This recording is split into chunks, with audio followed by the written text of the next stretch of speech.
ಆದಾವಂತೆ ಚ ಮಧ್ಯೆ ಚ ಸರ್ವತ್ರ ವಿಷ್ಣು ಗೀಯತೆ. ಇದು ಎಲ್ಲ ಕಡೆಯಲ್ಲಿ ಅಪ್ಲೈ ಮಾಡಿಕೊಳ್ಳೇಬೇಕಾದ ಮಾತು. ಈ ಪುರಾಣವನ್ನು ನೋಡುವಾಗಲೂ ನಾರಾಯಣ ನಾಮವನ್ನು ನಿರ್ವಚನ ಮಾಡಿ ತೋರಿಸೋದ್ರ ಮೂಲಕ ಸೃಷ್ಟಿಯ ಪ್ರಕ್ರಿಯೆಯನ್ನು ಹೇಳುವಾಗ ಭಗವಂತನ ಪಾರಮ್ಯವನ್ನು ಸ್ಫುಟವಾಗಿ ವ್ಯಾಖ್ಯಾನ ಮಾಡ್ತಾರೆ. ನೋಡಿ, ನಾರ ಅನ್ನೋ ಶಬ್ದ ನೀರು ಅನ್ನೋ ಅರ್ಥದಲ್ಲಿದೆ ಅಂತ ಪುರಾಣದಲ್ಲಿ ಆಪೋ ನಾರಾ ಇತಿ ಪ್ರೋಕ್ತಾಹ ಅಂತ. ಇದೇ ಪುರಾಣ ಸ್ವಾರಸ್ಯ. ಈ ಅಂಡ ಹುಟ್ಟಿತಲ್ಲ, ಈ ಪುರಾಣದ ಹೆಸರು ಬ್ರಹ್ಮಾಂಡ ಅಂತ. ಈ ಅಂಡ ಹುಟ್ಟಿತಲ್ಲ, ಹುಟ್ಟಿದ ಈ ಅಂಡ ಯಾವುದರಲ್ಲಿ ಹುಟ್ಟಿತು ಅಂತ ಪ್ರಶ್ನೆ. ಪ್ರಳಯ ಕಾಲದ ನೀರಿನಲ್ಲಿ ಹುಟ್ಟಿತು ಅಂತ ಹೇಳ್ತಾರೆ. ಆ ಪ್ರಳಯ ಕಾಲದ ನೀರಿಗೆ ನಾರ ಅಂತ ಹೆಸರು. ಅಲ್ಲಿ ಪರಮಾತ್ಮ ಮಲಗಿದ್ದರಿಂದಲೇ ಅವನಿಗೆ ನಾರಾಯಣ ಅಂತ ಹೆಸರು. ಯೋಚನೆ ಮಾಡಿ, ಯಾವ ಪ್ರಳಯ ಕಾಲದ ನೀರು ನಾರ ಅನ್ನೋ ಶಬ್ದದಿಂದ ಕರೆಸ್ಕೊಳ್ತದೆ, ಅಲ್ಲಿ ಈ ಅಂಡ ಹುಟ್ಟಿದೆ. ಹಾಗಾದರೆ ಈ ಅಂಡದ ಹುಟ್ಟಿನ ಹಿಂದಿರುವವನು ನಾರಾಯಣ ಅಂತಾದ ಮೇಲೆ ಈ ಪ್ರಪಂಚದ ಸೃಷ್ಟಿಕರ್ತ ಯಾರು ಅಂತ ಹೇಳಿದಾಗಾಯ್ತು, ನಾರಾಯಣ ಅಲ್ವೇ?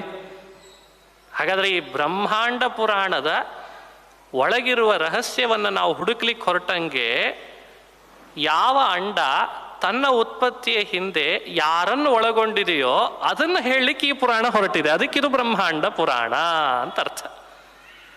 ಯಾವಾಗಲೂ ಕೇವಲ ನೀರಿನಿಂದಲೇ ಹುಟ್ಟಲಿಕ್ಕೆ ಸಾಧ್ಯ ಇಲ್ಲ. ಪ್ರಕೃತಿಯಿಂದ ಪರಮಪುರುಷನ ಸಹಾಯ ಇಲ್ಲದೆ ಕೇವಲ ಲೋಕದೊಳಗೆ ಹುಟ್ಟು ಕಂಡದ್ದು ಎಲ್ಲಿದೆ?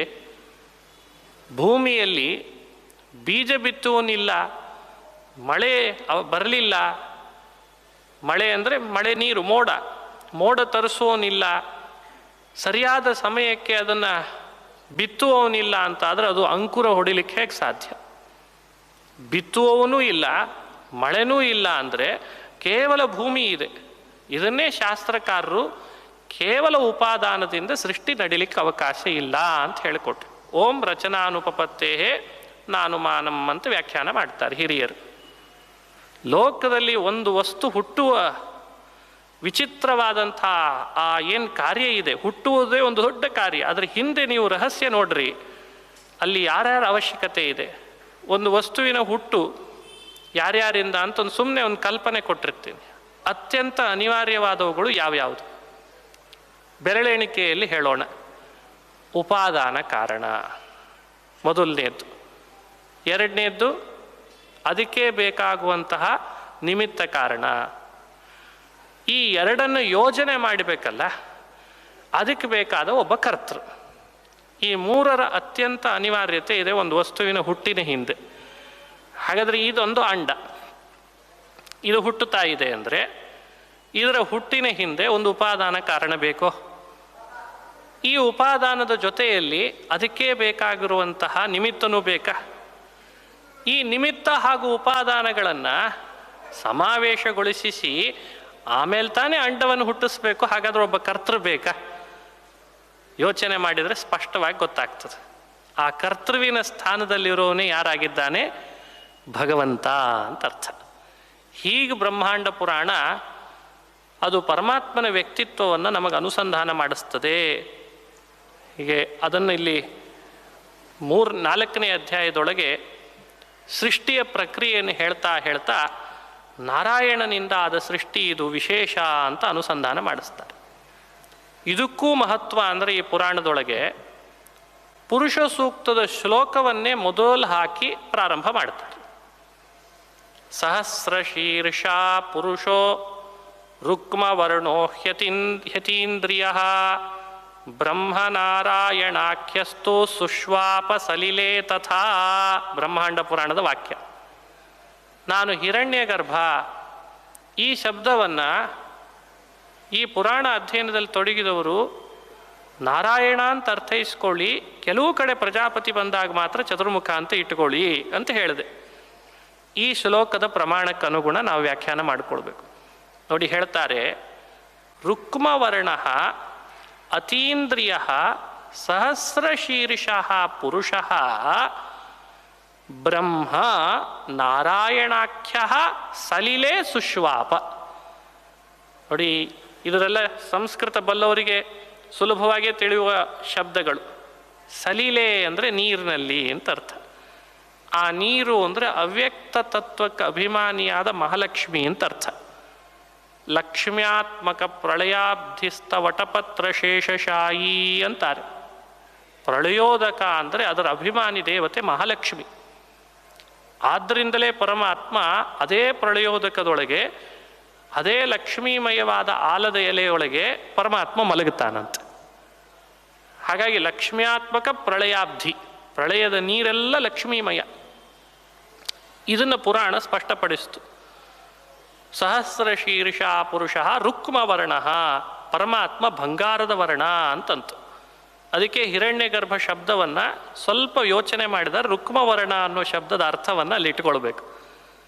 ಹಾಗೆ ತುಲ್ಯಂ ಯುಗ ಸಹಸ್ರಸ್ಯ ಅಯನಂ ತಸ್ಯ ತಾಃ ಪ್ರೋಕ್ತ ತೇನ ನಾರಾಯಣ ಸ್ಮೃತಃ ಆಪೋ ನಾರಾಯಿತಿ ಪ್ರೋಕ್ತ ಆಪೋ ವೈ ನರಸೂನವಃ ಅಂತ ಇದು ನಾರಾಯಣ ಶಬ್ದ ವ್ಯಾಖ್ಯಾನವನ್ನು ಮಾಡಿ ನಿರ್ವಚನವನ್ನು ಮಾಡಿಕೊಡ್ತದೆ ಪುರಾಣ. ಅದನ್ನು ನಾವು ಅನುಸಂಧಾನ ಮಾಡಬೇಕು. ಮುಂದೆ ಸೃಷ್ಟಿಯಲ್ಲಿ ಭೂಮಿ ತನ್ನ ಕಕ್ಷೆಯಿಂದ ಜಾರುವ ಸಂದರ್ಭವನ್ನು ವ್ಯಾಖ್ಯಾನ ಮಾಡ್ತದೆ. ಭೂಮಿ ಕಕ್ಷೆಯಿಂದ ಜಾರೋದು ಅಂದರೆ ನೀವು ಅದರ ಬಗ್ಗೆ ಒಂದು ಕಲ್ಪನೆ ಮಾಡಿಕೊಳ್ಬೇಕು ಬೌದ್ಧಿಕವಾಗಿ. ಈ ತಕ್ಷಣಕ್ಕೆ ಇಲ್ಲಿ ಕಣ್ಣಿಗೆ ಕಾಣಲ್ಲ ಅದು. ಈ ಲೋಕಗಳೆಲ್ಲ ಇದ್ದಾವೆ. ಇದು ಕಲ್ಪನೆ ಹೇಗಿದೆ ಅಂದರೆ ಒಂದು ಅಂಡ, ಈ ಅಂಡದೊಳಗೆ ಮಧ್ಯದಲ್ಲಿ ಮೇರು ಅಂತ ಪರ್ವತ ಇದೆ. ಈ ಮೇರು ಪರ್ವತದ ಸುತ್ತಲೂ 7 ಸಾಗರ 7 ದ್ವೀಪಗಳು ಅಂತ. ವಾಸ್ತವಿಕವಾಗಿ ಈ ಅಂಡದ ಒಟ್ಟು ವಿಸ್ತಾರ ಒಂದು ಪ್ರಮಾಣದ ಪ್ರಕಾರ 50 ಕೋಟಿ ಯೋಜನ ಒಳಗಡೆಯಲ್ಲಿ. 50 ಕೋಟಿ ಯೋಜನದಲ್ಲಿ 25 ಕೋಟಿ ಯೋಜನದಷ್ಟು ಅರ್ಧ ಭಾಗವನ್ನು ಭೂಭಾಗ ಅಂತ ಕರಿತೇವೆ. ಅದರಲ್ಲಿ ತಮೋಭಾಗ, ಘನೀಭೂತ ಜಲಭಾಗ, ಪೃಥ್ವಿ ಭಾಗ, ಈ 3 ಸೇರಿದ್ದನ್ನು ಭೂಭಾಗ ಅಂತ ನಮಗೆ ಚಿಂತನೆ ಕೊಟ್ಟಿದ್ದಾರೆ. ಅದರೊಳಗೆ ಭೂಮಿ ಅನ್ನೋದು ಒಂದು ಕಕ್ಷೆಯಲ್ಲಿ ಏನಿದೆ, ಅದರಲ್ಲಿ ತಪ್ಪಳ ಪ್ರದೇಶಗಳು ಅತಳ, ವಿತಳ, ಸುತಳ, ತಳಾತಳ, ಪಾತಾಳ, ಇವೆಲ್ಲ ಸಣ್ಣ ಸಣ್ಣ ತಪ್ಪಳ ಪ್ರದೇಶವೇ ಹೊರತು ನಾವು ತಿಳಿದಂತೆ ಸ್ಟೆಪ್ ಬೈ ಸ್ಟೆಪ್ ಇರುವಂಥ ಲೋಕಗಳಲ್ಲ ಇವ್ಯಾವುದು. ನಮಗೊಂದು ಕಲ್ಪನೆ ಇದೆ, ಅತಳ ಆದಮೇಲೆ ಸುತಳ, ಸುತಳ ಆದಮೇಲೆ ರಸಾತಳ, ಪಾತಾಳ ಹಿಂಗಿದೆ ಅಂತ ನಾವು ತಿಳ್ಕೊಂಡಿದ್ದೇವೆ. ಹಂಗಿಲ್ಲ. ಇದನ್ನೆಲ್ಲ ನಾವು ಅಧ್ಯಯನ ಮಾಡಿದಾಗ ತಿಳಿದು ಬರುವ ಸಂಗತಿ. ಈ ಭೂಮಿ ಅನ್ನೋದು ಒಂದು ವಿಚಿತ್ರವಾದ ಪೃಥ್ವಿ ಭಾಗದೊಳಗೆ ಸೇರಿದ ಒಂದು ಲೋಕ ಅಂತ ತಿಳ್ಕೊಳ್ಳಿ. ಆ ಭಾಗ ಕೆಳಗಡೆ ಘನೀಭೂತ ಸಮುದ್ರದೊಳಗೆ ಮುಳುಗಲಿಕ್ಕೆ ಶುರುವಾಗ್ತದಂತ. ನೋಡಿ, ಭೂಮಿ ತನ್ನ ಕಕ್ಷೆಯಿಂದ ಘನೀಭೂತ ನೀರಿಗೆ ಇಳಿತು ಅಂತಂದರೆ ಮುಂದಿನ ಸೃಷ್ಟಿ ಹೇಗಾಗಬೇಕು, ಅದನ್ನು ಎತ್ತಿಡಲಿಕ್ಕೆ ವರಾಹನಾಗಿ ಪರಮಾತ್ಮ ಅವತರಿಸಿದ ಅಂತ ಇಷ್ಟು ಕಥೆಯನ್ನು ಈ ಪುರಾಣ ಹೇಳ್ತದೆ. ಇದು ಬೇರೆ ಪುರಾಣಗಳಲ್ಲಿಯೂ ವರಾಹ ಅವತಾರದ ಮಹಿಮೆ ನೀವು ಕೇಳಿದ್ದೀರಿ. ಇಲ್ಲಿಯೂ ಕೂಡ ಇದನ್ನು ನೀಲವರಾಹ ಅವತಾರ ಅಂತ ಯಜ್ಞವರಾಹ ಅನ್ನೋ ಹೆಸರಿನಿಂದ ನಮಗೆ ಈ ಪುರಾಣ ವ್ಯಾಖ್ಯಾನ ಮಾಡ್ತದೆ. ಅಂತೂ ವರಾಹ ಅವತಾರದ ಸ್ಮರಣೆ ಮಾಡಬೇಕಾದದ್ದೇ ನಾವು. ಈ ಮಹಿಮೆ ಹೇಳುವಾಗ ಜಲಕ್ರೀಡಾ ಸಮುಚಿತಂ ವಾರಾಹಂ ರೂಪಮಸ್ಮರತ್ ಅದೃಶ್ಯಂ ಸರ್ವಭೂತಾನಾಂ ವಾಂಗ್ಮಯಂ ಬ್ರಹ್ಮ ಸಂಜ್ಞಿತಂ. ನೋಡಿ, ಇದು ವರಾಹ ಪುರಾಣ ಅಲ್ಲ, ವರಾಹ ದೇವರ ಅವತಾರದ ಮಹಿಮೆಯನ್ನು ಹೇಳಲಿಕ್ಕೆ ಪ್ರಾರಂಭ ಮಾಡ್ತು. 100 ಯೋಜನ ವಿಸ್ತೀರ್ಣವಾದಂಥ ಭೂಮಿ ಕೆಳಗಿಳಿತದೆ ಎಂದಾಗ ವರಾಹ ರೂಪನಾದ ಭಗವಂತ ರೂಪನಾಗಿ ಘನೀಭೂತ ನೀರು ಅಂತ ಹೇಳಿದೆ ನಾನು. ಆ ಘನೀಭೂತ ನೀರಿನಲ್ಲಿ ವರಾಹ ಪ್ರವೇಶ ಮಾಡಿದ್ದಂತೆ. ಬಹಳ ಜನರಿಗೆ ಇದರ ಕಲ್ಪನೆ ಇಲ್ಲ ಇವತ್ತು. ಮುಳುಗಿದ್ದು ಬ್ರಹ್ಮಾಂಡ ಅಲ್ಲ, ಮುಳುಗಿದ್ದು ಭೂಲೋಕ. ಭೂಮಿಯನ್ನು ಎತ್ತಬೇಕಾಗಿದೆ. ಯಾವ ನೀರಿನಲ್ಲಿ ವರಾಹ ಪ್ರವೇಶ ಮಾಡಿದ ಅಂತ ತುಂಬ ಜನ ಕೇಳ್ತಾರೆ. ಭೂಮಿ ಕೆಳಗೆ ಕೆನೆ ಇದ್ದಂತೆ ಇದೆ ನೀರಿನ ಮೇಲೆ, ಅದರ ಒಳಗಡೆ ಭಗವಂತ ಪ್ರವೇಶ ಮಾಡಿದ. ಪ್ರವೇಶ ಮಾಡಿ ನೋಡ್ತಾನೆ, ಕೆಳಗೆ ಇಳಿತಾ ಬರ್ತಾ ಇದೆ ಭೂಮಿ. ಅದನ್ನು ತನ್ನ ಕೋರೆ ಹಲ್ಲುಗಳ ಮೇಲೆ ನಿಲ್ಲಿಸ್ತಾನಂತೆ. ಅಷ್ಟನ್ನು ಹೇಳಿದೆ. ಭಗವಂತ ತನ್ನ ಕೋರೆ ಹಲ್ಲಿನ ಮೇಲೆ ನಿಲ್ಲಿಸ್ಕೊಂಡ. ಶ್ವೇತ ತೀಕ್ಷ್ಣೋಗ್ರದಂಷ್ಟ್ರಿನಂ ವಿದ್ಯುದಗ್ನಿ ಪ್ರತೀಕಾಶಂ ಆದಿತ್ಯ ಸಮತೇಜಸಂ ಪೀನವೃತ್ತಾಯತಸ್ಕಂಧಂ ವಿಷ್ಣು ವಿಕ್ರಮ ಗಾಮಿನಂ. ಭಾರಿ ಅದ್ಭುತ ಪರಾಕ್ರಮ. ಆ ಪರಮಾತ್ಮ ತನ್ನ ಕೋರೆ ಹಲ್ಲುಗಳ ಮೇಲೆ ಆ ಭೂಮಿಯನ್ನು ನಿಲ್ಲಿಸ್ಕೊಂಡಂತೆ. ನಿಲ್ಲಿಸ್ಕೊಂಡು ಮೇಲ್ ತರ್ತಾ ಇದ್ದಾನೆ. ಆಗೊಬ್ಬ ಅಸುರ ಬಂದ. ಇಲ್ಲಿ ಪುರಾಣ ಹೀಗೂ ಹೇಳ್ತದೆ, ಬುದ್ಧಿಪೂರ್ವಕ ಸೃಷ್ಟಿ, ಬುದ್ಧಿಪೂರ್ವಕ ಅಲ್ಲದ ಸೃಷ್ಟಿ ಅಂತ ಕೆಲವನ್ನು ವಿಭಾಗ ಮಾಡಿದೆ. ಅಬುದ್ಧಿಪೂರ್ವಕ, ಬುದ್ಧಿಪೂರ್ವಕ ಅಂತ ಇಲ್ಲಿರೋ ಶಬ್ದಗಳು. ಬ್ರಹ್ಮದೇವರು ಕೆಲವುಗಳನ್ನು ಸೃಷ್ಟಿ ಮಾಡುವಾಗ ಬುದ್ಧಿಪೂರ್ವಕವಾಗೇ ಮಾಡ್ತಿರ್ತಾರೆ. ಕೆಲವರು ಅವರ ತಿಳುವಳಿಕೆಗೆ ಬಾರದೆಯೋ ಏನೋ ಎಂಬಂತೆ ಕೆಲವರು ಹುಟ್ಟಿ ಬರ್ತಾರಂತೆ. ಆ ನಿಟ್ಟಿನಲ್ಲಿ ಹಿರಣ್ಯಾಕ್ಷ ಹುಟ್ಟಿದ್ದಂತೆ. ಅದನ್ನು ಹೇಳಲಿಕ್ಕೆ ಬಂದೆ. ಇನ್ನೂ ಕೆಲವು ಹೇಳ್ತಾರೆ, ಅದನ್ನು ನೋಡೋಣ ಆಮೇಲೆ. ನಮ್ಮ ದೇಹದೊಳಗೆ ಕೆಲವೆಲ್ಲ ನಮಗೆ ಬುದ್ಧಿಯಲ್ಲಿ ಇಲ್ಲದೆ ಇರೋ ಹಾಗೆ ಹುಡ್ತಾ ಇದ್ದಾವೋ ಇಲ್ಲ. ಉಗುರು, ಕೂದಲುಗಳು ಎಷ್ಟು ಹುಡ್ತಾ ಇದ್ದಾವೆ? ಇವೆಲ್ಲ ಬುದ್ಧಿಪೂರ್ವಕವಾಗಿ ಹುಡ್ತಾ ಇದ್ದಾವ? ನಮ್ಮ ಬುದ್ಧಿಪೂರ್ವಕವಾಗಿ ಹುಡ್ತದೆ ಅಂತಿಲ್ಲ. ಅಂದ್ರೆ ಆ ಶಬ್ದ ಹೇಗೆ ಅರ್ಥ ಮಾಡ್ಕೊಳ್ಬೇಕು ಅದನ್ನು ಆಮೇಲೆ ಯೋಚನೆ ಮಾಡೋಣ. ಆದರೆ ಪುರಾಣ ಅಂತೂ ಹೇಳಿದೆ, ಅಬುದ್ಧಿಪೂರ್ವಕವಾಗಿ ಕೆಲವು ಹುಟ್ಟಿದ್ವಂತೆ, ಬುದ್ಧಿಪೂರ್ವಕವಾಗಿ ಕೆಲವು ಹುಟ್ಟಿದ್ವಂತೆ. ತಮಸ್ಸು, ಮೋಹ, ಮಹಾಮೋಹ, ತಾಮಿಸ್ರ, ಅಂಧತಾಮಿಸ್ರ ಅಂತ ಅವಿದ್ಯೆ ಸೃಷ್ಟಿಯನ್ನು ಹೇಳ್ತದೆ. ಎಲ್ಲೋ ಒಂದು ಕಡೆಯಿಂದ ಅದನ್ನು ಅಬುದ್ಧಿಪೂರ್ವಕದಲ್ಲಿಯೂ ಸೇರಿಸ್ತಾರೆ. ಇನ್ನು ಕೆಲವ್ರನ್ನ ಬುದ್ಧಿಪೂರ್ವಕದಲ್ಲಿ ಸೇರಿಸ್ತಾರೆ. ಅಂದರೆ ಬ್ರಹ್ಮದೇವರ ಮನಸ್ಸಿನಿಂದ ಸಂಕಲ್ಪ ಮಾಡಿದ್ರಂತೆ, ನಾನು ಪ್ರಜಾಪತಿಗಳನ್ನು ಹುಟ್ಟಿಸಬೇಕು ಅಂತ. ದಶ ಪ್ರಜಾಪತಯ ಅಂತ 10 ಪ್ರಜಾಪತಿಗಳ ಸೃಷ್ಟಿಯಾಯಿತು ಅಂತ ಹೇಳ್ತದೆ. ಅವರೆಲ್ಲ ಬುದ್ಧಿಪೂರ್ವಕವಾಗಿ ಹುಟ್ಟಿ ಬಂದ್ರಂತೆ. ಹಾಗೆ ಹಿರಣ್ಯಾಕ್ಷ, ಹಿರಣ್ಯಕಶ್ಯಪು ಅಂತ ಪ್ರಸಿದ್ಧ ದೈತ್ಯರು. ಪುರಾಣದಲ್ಲಿ ಯಾರು ಹೇಳುವಾಗಲೂ ಕೇಳಿರ್ತೀರಿ ಅವ್ರ ಬಗ್ಗೆ. ಯಾಕಂದರೆ ಈ ಉಗ್ರಗಾಮಿಗಳನ್ನು ನೆನಪು ಇಟ್ಟುಕೊಳ್ಳೇಬೇಕು ಎಲ್ಲರೂ. ಇವರು ಬಹಳ ಪ್ರಸಿದ್ಧರಾಗಿದ್ದಾರೆ. ಅದರಲ್ಲಿ ಹಿರಣ್ಯಾಕ್ಷ ಇವನು ಹುಟ್ಟಿ ಬಂದಿದ್ದ. ಅಂದರೆ ಇವನು ಬ್ರಹ್ಮಣ ಪೃಷ್ಠತೋ ಜಾತಃ ಅಂತ ನಿರ್ಣಯದಲ್ಲಿದೆ.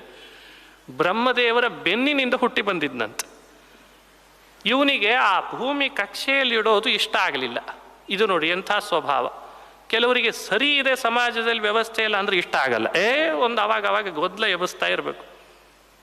ಅದರಿಂದ ಲಾಭ ಬೇರೆ ಬೇರೆ ಅವರಿಗಿದೆ. ಗೊಂದಲ ಏಳದೆ ಹೋದರೆ ಅವ್ರಿಗೆ ವ್ಯಾಪಾರ ಆಗಲ್ಲ. ವಿವಾದ ಎದ್ದರೆ ಲಾಭ ಬಹಳ ಇದೆ. ವಿವಾದ ಎಲ್ಲ ಕಡೆಯಲ್ಲಿ ಶಾಂತವಾಗಿದೆ ಅಂದರೆ ಅದನ್ನೇ ವಿವಾದ ಮಾಡಿಕೊಂಡು ಊಟ ಮಾಡೋರಿದ್ದಾರಲ್ಲ, ಅವ್ರಿಗೆ ಹೇಗೆ ಯೋಚನೆ ಮಾಡಿ. ಆದ್ದರಿಂದ ಲೋಕದಲ್ಲಿ ಆವಾಗ ವ್ಯವಸ್ಥಿತವಾಗಿ ದಂಗೆ ಎಬ್ಬಿಸ್ತಾ ಇರ್ತಾರೆ. ಅದರಲ್ಲಿ ಮೊದಲಿಗೆ ಯಾರು ಅಂದರೆ ಹಿರಣ್ಯಾಕ್ಷ. ಅವನು ವ್ಯವಸ್ಥಿತವಾಗಿ ದಂಗೆ ಎಬ್ಬಿಸೋನು. ಅಂದರೆ ಅದು ತನ್ನ ಬುದ್ಧಿ ಭಾರಿ ಚಾಣಾಕ್ಷ. ಅವನು ಎಲ್ಲಿ ಭೂಮಿಯನ್ನು ತಂದಿಟ್ಟರೆ ಜಗಳ ಯಾರ ಜೊತೆಗೆ ಆಡಬೇಕು? ಈ ಕಕ್ಷೆಯಲ್ಲಿ ಸೇರಿಸ್ತಿದ್ದಾನಲ್ಲ ಅಂಥೇಳಿ ಅವನು ಬಂದ. ಸರಿ, ಯುದ್ಧ ಮಾಡಿದ. ಯುದ್ಧ ಮಾಡ್ತಾ ಹಿರಣ್ಯಾಕ್ಷ ವರಾಹನ ಹೊಡೆತದಿಂದ ವರಾಹನ ಜೊತೆಯಲ್ಲಿ ಯುದ್ಧ ಮಾಡಿ ಅವನಿಂದ ಹತನಾದ. ಹೀಗೆ ಭೂಮಿಗೆ ಬಂದ ಆಪತ್ತನ್ನು ಹಿರಣ್ಯಾಕ್ಷನಿಂದ ಬಂದದ್ದು ಅದನ್ನು ಪರಿಹರಿಸ್ತಾನೆ.